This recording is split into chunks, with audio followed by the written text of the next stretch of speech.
कल ही जम्मू कश्मीर के पूर्व मुख्यमंत्री और पीडीपी की प्रधान महबूबा मुफ्ती ने एक बयान दिया है, और बयान था वो किस कॉन्टेक्स्ट में था कि जो वापी मस्जिद के ऊपर जो चल रहा है या कुछ कोर्ट में, चाहे वो ताजमहल के बारे में है, चाहे कुतुब मीनार के बारे में है, जो कोर्ट में मसले हैं उनको एक सामने रखते हुए महबूबा मुफ्ती ने भारत की जो अदालत है, यहाँ का जो जुडिशियल सिस्टम है, उसके ऊपर बहुत बड़ा प्रश्न चिन्ह लगाया है। उन्होंने कहा कि हम और वो कहती है मुसलमान, और वो यानी मैं उनसे पूछना चाहूंगा, वो जब कहते हैं कि वो अदालत को भी वो में रखती है, हिंदुओं को रखती है, देश को रखती है, कि हम उनसे कहेंगे कि आप जितने भी हमारी मस्जिदें ले लें, लेकिन हम शांति होनी चाहिए। अरे भाई, जितने भी ये मसले हैं वो कोर्ट में चल रहे हैं। अदालत वापी मस्जिद जो वहां पर है काशी में, वो तो अदालत की डायरेक्शन के ऊपर वहां पर वीडियोग्राफी हो रही है। आप इसको हिंदू मुसलमान के तौर पर उस प्रकार का मुद्दा बनाते हुए आप अदालत के ऊपर, ऑनरेबल कोर्ट के ऊपर ही क्वेश्चन मार्क लगा रही हो, क्योंकि महबूबा मुफ्ती का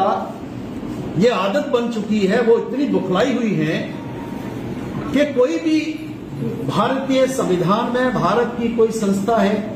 चाहे वो पार्लियामेंट है, जो ऑनरेबल सुप्रीम कोर्ट है, जो अदालतें हैं, या फिर सरकार है, उसके ऊपर वो प्रश्न चिन्ह लगाती हैं और हिंदू मुसलमान के आधार पर इस पूरे भारत में जो है एक कम्युनल डिवाइड की तरफ इस देश को ले जा रही है, क्योंकि उनकी बौखलाहट है। 5 अगस्त 2019 के बाद जिस प्रकार का हालात जो है पीडीपी का और महबूबा मुफ्ती का हुआ है, और जो एजेंडा उनका था वो बिल्कुल जो है फेल हो चुका है। आज हम देखते हैं कि कश्मीर में जिस प्रकार से टूरिज्म है, आज वहां पर इन्वेस्टमेंट आ रहा है, बाहर के लोग यहां पर इन्वेस्ट कर रहे हैं। आज कश्मीर के लोग, जम्मू के लोग, नौजवान जो हैं, उनको लगता है कि हमें रोजगार मिलेगा। इस बार बहुत ही अच्छा टूरिस्ट सीजन जा रहा है, लेकिन महबूबा मुफ्ती इस तरह की बात करते हुए कि हम तो कहीं भी निवास पढ़ सकते हैं, ये मैं आपके ध्यान में लाना चाहता हूं कि ऑनरेबल सुप्रीम कोर्ट ने पब्लिक प्लेसेस के ऊपर नमाज पढ़ने पर लाउड जो स्पीकर्स हैं उसके ऊपर कोई भी धार्मिक जो उस प्रकार पर चर्चा करने पर जो बैन लगाया है, जिसको इंप्लीमेंट करने की कोशिश की जा रही है, उसको भी एक माध्यम बना के कश्मीर के वो लोग जो अलगाववाद में थे, वहां के नौजवानों को उनको इंस्टिगेट कर रही हैं, और इंस्टिगेट करते हुए वो पत्थरबाजी की तरफ, आतंकवाद की तरफ जो है कश्मीर के नौजवानों को धकेल रही है, जो मैं कहूंगा कि ये देशद्रोह के दायरे में आता है। बेशक ऑनरेबल सुप्रीम कोर्ट ने उस पर केस चलाने की जो है उस पर टेम्पररी शायद कोई डायरेक्शन पास की है, लेकिन महबूबा मुफ्ती को ये समझना चाहिए, ऐसे लोगों को ये समझना चाहिए कि केस दर्ज होना और देशद्रोह ये जो है एक बहुत ही इंपॉर्टेंट जो कानूनी प्रक्रिया है, कानून है, इसकी इजाजत नहीं दे सकता देश। एक बात मैं और आपके ध्यान में लाना चाहूंगा कि ये वन अपमैनशिप, उसका भी मसला है। महबूबा मुफ्ती, उमर अब्दुल्ला, डॉक्टर फारूक अब्दुल्ला जैसे ही लोग हैं जो इस कंपटीशन में हैं कि जम्मू कश्मीर में जो माहौल जहां बना है शांति का, डेवलपमेंट का, उस माहौल को कैसा बिगाड़ा जाए और उसमें से कौन आगे निकलता है। उनको लगता है कि इससे कश्मीर में उनके वोट बनेंगे, आगे आने वाले जो इलेक्शंस में। ये उनकी भूल है। आज जम्मू कश्मीर के लोग उन्होंने इनको रिजेक्ट किया है और कहीं ना कहीं मुझे लगता है इसको एक टूल के तौर पर पाकिस्तान भी यूज कर रहा है, क्योंकि पाकिस्तान की भाषा और इन नेताओं की भाषा जो कश्मीरी नेता हैं उनमें कोई फर्क नहीं है। ऐसे मानो लगता है कि एक मकसद है कि किस प्रकार से भारत को बदनाम किया जाए, भारत की जो संस्थाएं हैं, ऑनरेबल सुप्रीम कोर्ट है, अदालतें हैं, यहां की सरकार है, उसको बदनाम किया जाए। और देखिए संयोग देखिए, जब हमारे प्रधानमंत्री नरेंद्र भाई मोदी, जबकि दुनिया जो है रशिया और यूक्रेन युद्ध के मद्देनजर एक थर्ड वर्ल्ड वार के कगार पर खड़ी है और प्रधानमंत्री जी यूरोप का दौरा कर रहे हैं और सभी को भारत की डेवलपमेंट, भारत में निवेश आए,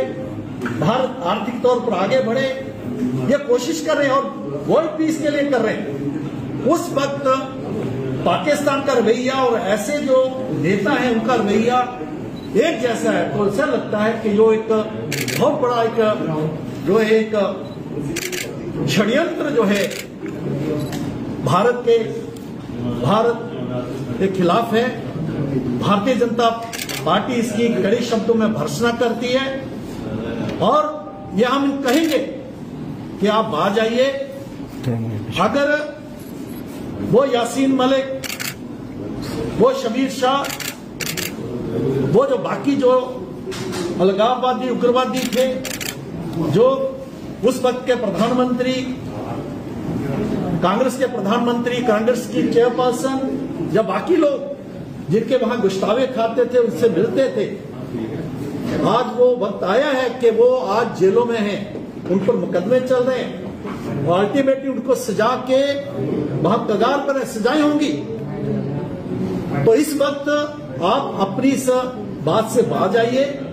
क्योंकि अभी भारत जो है देश इस प्रकार की बात को कभी स्वीकार करेगा नहीं और जम्मू कश्मीर के लोग भी जो है इसको स्वीकार नहीं करेंगे, क्योंकि जम्मू और कश्मीर के लोग, चाहे घाटी के नौजवान हैं, चाहे जम्मू के जो है नौजवान हैं, वो शांति चाहते हैं, तरक्की तामीर चाहते हैं। जम्मू कश्मीर में जो 5 अगस्त 2019 के बाद यहाँ एक नया माहौल बना है और यहाँ पर इन्वेस्टमेंट आ रही, उसमें वो अपनी जो है फ्यूचर देख रहे हैं, ये बिल्कुल स्पष्ट है। मैं आपके माध्यम से जो है एक बार फिर आपका धन्यवाद करूंगा कि हमारे बुलावे पर आप आए और आपने जो है हमारी बात को सुना। डॉक्टर महबूबा मुफ्ती ने ताजमहल को लेकर भी एक विवाद जो है वो उन्होंने कहा कि अगर हिम्मत है तो ताजमहल मंदिर बना के रखे, फिर देखते हैं कितने ही लोग वहां पर जाते हैं। देखिए यही बहुत बड़ी अनफॉर्चुनेट है और मैं इसकी भर्त्सना करता हूँ। ताजमहल को मंदिर बनाने की किसने बात की? एक जो राजकुमारी है राजस्थान की, जयपुर की, उन्होंने एक केस दिया है, आरटीआई दिया है कुछ लोगों ने, कि वहां पर सच्चाई क्या है, क्या सच्चाई को जानना क्या कानूनी दायरे में नहीं आता? अगर 22 कमरे इसके अंदर हैं जो बंद हैं, जहां उनको लगता है क्या हम कौन से जमाने, किसवीं सदी में है, लोकतांत्रिक व्यवस्था में है,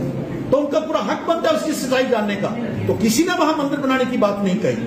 तो ये बिल्कुल मैं वही कह रहा हूं कि हिंदू मुसलमान करते हुए ये जो है एक जो जिहादी एजेंडा है, जिसको पूरी दुनिया में जिसको रिजेक्ट किया जा रहा है, पूरी दुनिया उसके खिलाफ लामबंद हुई है। तो यहां जम्मू कश्मीर में पूर्व मुख्यमंत्री इस प्रकार की बात करें तो इससे क्या कोई बात हो? हमसे जुड़े रहने के लिए हमारे YouTube चैनल को सब्सक्राइब करें और नई वीडियो की नोटिफिकेशन के लिए बेल आइकॉन को दबाएं। अगर आप ये वीडियो Facebook पर देख रहे हैं तो लाइक जरूर करें और ज्यादा से ज्यादा शेयर करें। इसी तरह के और भी अपडेट्स के लिए फॉलो करें हमारा Instagram पेज himachal.k3।